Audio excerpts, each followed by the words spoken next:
Réaffirmer les raisons de mon engagement auprès d'Yvan pour la deuxième fois.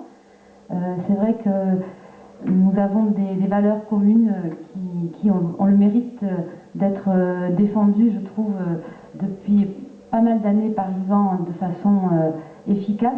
Vous l'avez rappelé, que ce soit sa proximité de député dans les communes de la Vistrinque. Moi, je discutais un petit peu autour de moi avec des gens qui habitent dans d'autres régions de France. Il n'y en a pas beaucoup qui connaissent aussi bien leurs députés que vous, les Rhodianais, ou les Garonnais, ou les Quesarguais, et je ne vais pas tout énumérer, mais je suis assez... parce que finalement, on a l'impression que c'est normal que tout le monde connaisse Yvan dans ces villages. Et quand on va un peu ailleurs, à l'extérieur de ce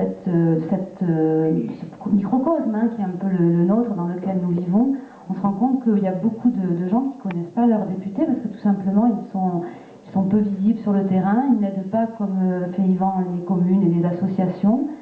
Alors je crois que ça c'est quand même quelque chose qui est remarquable.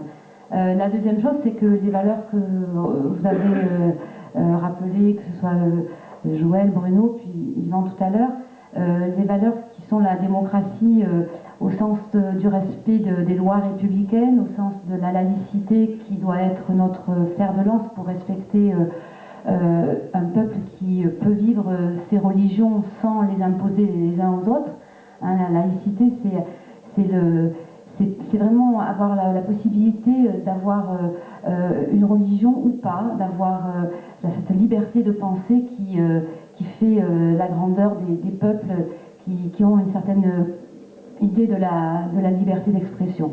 Donc il y a ces valeurs que nous défendons ensemble. D'autres valeurs évidemment qui concernent notre territoire, à savoir les traditions, que ce soit la tradition provençale ou taurine, l'agriculture qui est une valeur très forte de notre identité et de notre économie locale et que nous devons continuer à soutenir malgré vraiment les différences qu'il y a entre les pays européens et qui viennent gêner considérablement l'économie de nos agriculteurs.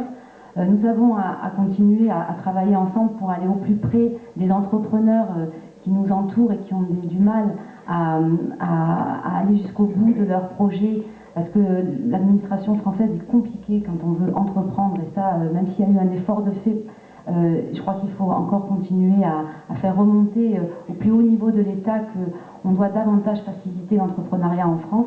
On le voit en Allemagne, la flexibilité qui est possible permet vraiment la création d'emplois.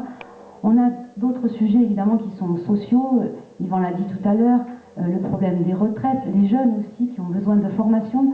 Encore aujourd'hui, j'entendais comme vous, je pense, qu'il y a un écart considérable entre les demandes d'emploi qui sont sur le marché et en face des jeunes qui ne sont pas formés correctement pour pouvoir répondre à ces demandes. Donc là, il y a vraiment...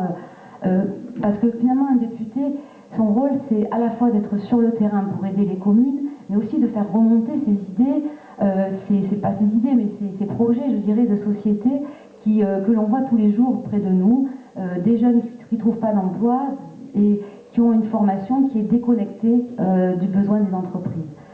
Je terminerai parce que, évidemment, c'est aussi mon dada. Je suis élue à la mairie de Nîmes en tant qu'adjointe au développement durable.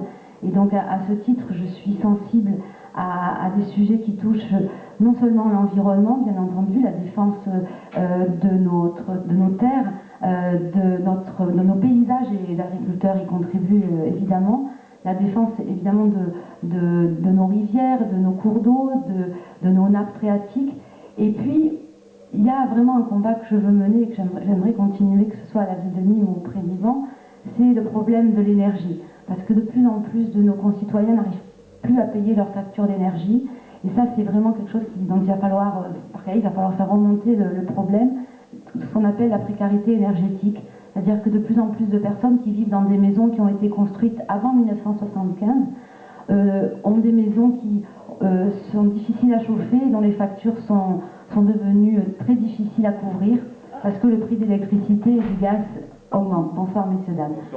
Donc, bienvenue. Donc voilà, on a plein de sujets comme ça très, très importants qui touchent à vraiment toutes les couches de la population. Et puis, c'est vrai que le problème de l'immigration est un problème qu'il ne faut pas avoir peur de poser. On a plusieurs soucis à ce niveau-là, à savoir les gens qui veulent continuer à venir parce que il semble que l'herbe soit plus verte ici que chez eux. Et le deuxième problème, c'est les jeunes qui sont nés ici, issus de parents comme moi immigrés, parce que vous savez que mon père est venu de Grèce avec ses 2 valises en carton, et ces jeunes qui ont eu la chance d'avoir des parents qui ont réussi à s'intégrer dans nos villages, parce que moi j'ai grandi avec beaucoup de familles marocaines et algériennes avec qui ça se passait très très bien, et à l'école également avec leurs enfants. Aujourd'hui, leurs petits-enfants sont en rébellion contre la France, parce qu'ils sont atteints par le chômage, parce qu'ils sont dans des quartiers qui sont pour eux défavorisés. Donc c'est vrai qu'il faut falloir prendre en compte ces jeunes Français qui se trouvent en difficulté, mais eux aussi, ils ont des efforts à faire. C'est un peu ce que je leur dis quand je les vois. Je leur dis, mais il faut vous retrousser les manches comme nous tous, il faut aller travailler, il faut suivre les cours à l'école. Et on ne peut pas tout vous apporter, hein, on peut pas, l'État ne peut pas tout faire. Donc il faut que vous travaillez et puis il faut arrêter quand vous êtes au chômage de tout casser pour dire on en a marre d'être au chômage. Nos enfants ne font pas ça et pourtant ils sont aussi touchés par le chômage. Donc il y a une éducation à faire auprès de ces jeunes qui sont français mais qui sont en rébellion et il faut mettre des moyens pour que le tissu associatif plein de bonne volonté puisse les aider à retrouver le bon chemin, le droit chemin, mais eux aussi, c'est vrai qu'il faut oser leur dire un peu leurs quatre vérités, à savoir que sans travailler, sans étudier, on ne peut pas y arriver dans notre société, il faut se lever tôt le matin et accepter d'aller travailler là où il y a du travail. Voilà. Donc tous ces sujets nous passionnent et j'espère qu'on va pouvoir continuer après le 17 juin à travailler ensemble. Merci.